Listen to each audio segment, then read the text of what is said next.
आमर यही गृह प्रदर्शन रे आमे जानिबा जे माँ और छुआ पाई आमे कहीं थर्मोमीटर रो व्यवहार करिथाऊ।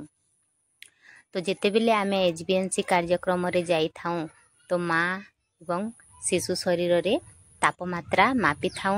तापमात्रा मापिबार उद्देश्य हेउछि जे शिशु पाखरे ठंडा हेउछि किंबा ज्वर हेउछि ताहा जानिबा पाई एवं माँ पाखरे ठंडा हेउछि कि ज्वर हेउछि ताहा जानिबा पाई। तो जेते बेले आमर एचबीएनसी कार्यक्रम चली नथिला एवं थर्मोमीटर रो व्यवहार हेउ नथिला सही समय रे छुआ माने अधिकांश निमोनिया रोग रे पीड़ित हेउथिले एवं मृत्युवरण करुथिले।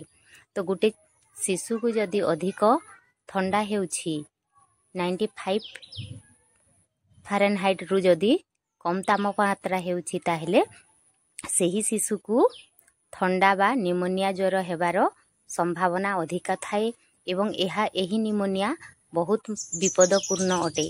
निमोनिया रे बहुत शिशु मृत्युवरण करिथांती। तेणु आमे शिशु को एवं माँ को एही मारात्मक निमोनिया ज्वर एवं अन्य भाइराल ज्वर ठारू दूरेई रखिबा पाई तापमात्रा रो व्यवहार करिथाऊ मापिथाऊ बा थर्मोमीटर रो व्यवहार करिथाऊ एवं जानिथाऊ जे आमे तांकर नॉर्मल टेम्परेचर केते अछि। जणे मनिषर साधारण तापमात्रा हेउछि 97 पॉइंट रु 98.6 फारेनहाइट थिले आमे जानिथाऊ जे से मानकर